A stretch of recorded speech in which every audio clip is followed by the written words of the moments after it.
So there's a lot of ways you can save while making your movie. Asking for favors, such as gear. You know, we're lucky enough to have a friend who would lend us his gear. So I think you have to be lucky in that sense, but also, I mean, networking is a big part of filmmaking. So work with somebody who's very enthusiastic about the project and willing to work with you on your budget. A great place to find those people are film schools and sets and little, you know, wherever you can get a gig and this and that, or any connections that you may have made on your wonderful journey. For instance, with the PD, production design of Debbie, we had Shreks, Ashley and Alexa doing it, and they were able to just do amazing things, just, you know. And we gave them a tiny budget, I mean, almost non-existent. And we were asking big things of them, like making a garage look like a boys' garage, a stoner boys' garage, or, you know, making this factory look like a loft or whatever it is. We also had production designer Megan Slater on the project. Right. So they're all really good at doing what they did for very, very little money. Yeah. And it's creativity at its finest, I think. Yeah. I mean, these production designers were literally also asking for favors, borrowing things, finding things for free. I know a lot of times we would look on Craigslist and find things that people were just giving away.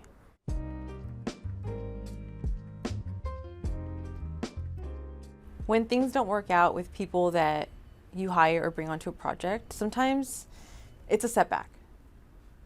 But you shouldn't wait for the next person to help you with it or make excuses. Sometimes you really have to just do it yourself. And that's kind of what happened with the animation. What happened was we were in a position where in order to finish the film, we had to do animation. And the only way we can do it was I had to do it myself.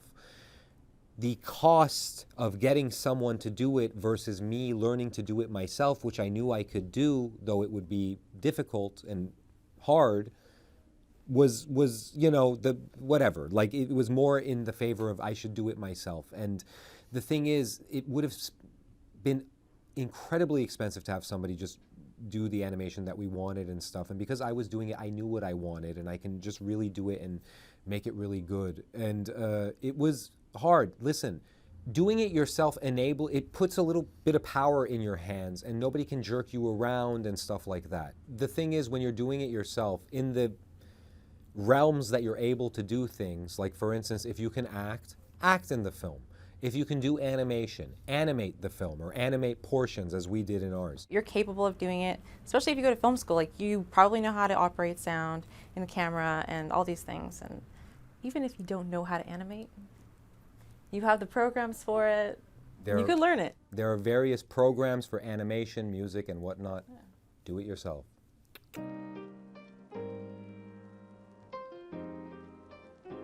One of the biggest things that I would highly recommend when you're writing your script is write around what you have. If you have, say, a suburban home, write your flick around a suburban home. There's no shame in that. If you have an office, write around an office.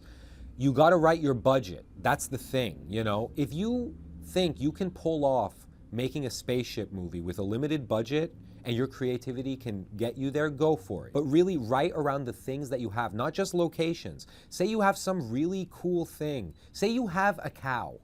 You have a cow, and not a lot of people have cows. Write around the cow. I think we don't realize that, like, how unique we are with our circumstances and the things that we have. So, you know, I think that goes with what you're saying. Just write around things that make you original, or, you know, like the fact that we filmed here at this, like, clothing factory. Right. Not a lot of people have access to, you know, a factory like that. It's very unique.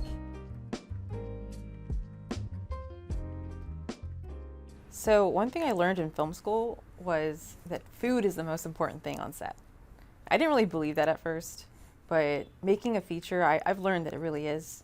I mean, keeping your crew happy and energized and fed is so, so important, and it keeps a good morale. And having a mama or a grandma or a papa or a grandpapa or anybody really in your life that can cook, or you cooking for the crew, if it's good, your crew will love you. It will nourish them in a homely way, and they will be very happy. You want your crew well fed. I don't care how cheap or low budget your film is, you have to feed your crew.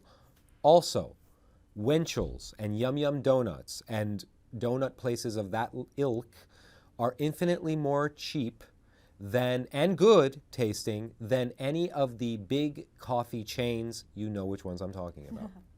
Another way you can save money is if you plan ahead. So if you know you're going to be filming for days on end, you should probably buy in bulk, going to Costco or Smart and Final, and just making sure you're planning out, all of the food purchases and crafty in advance. It will save you money in the long run. Make sure to get a big thing of red vines. It's bad luck to not have them on a set. Also, just practical things too, like don't eat out as much. Eating out costs money, it adds up. Don't go out at night.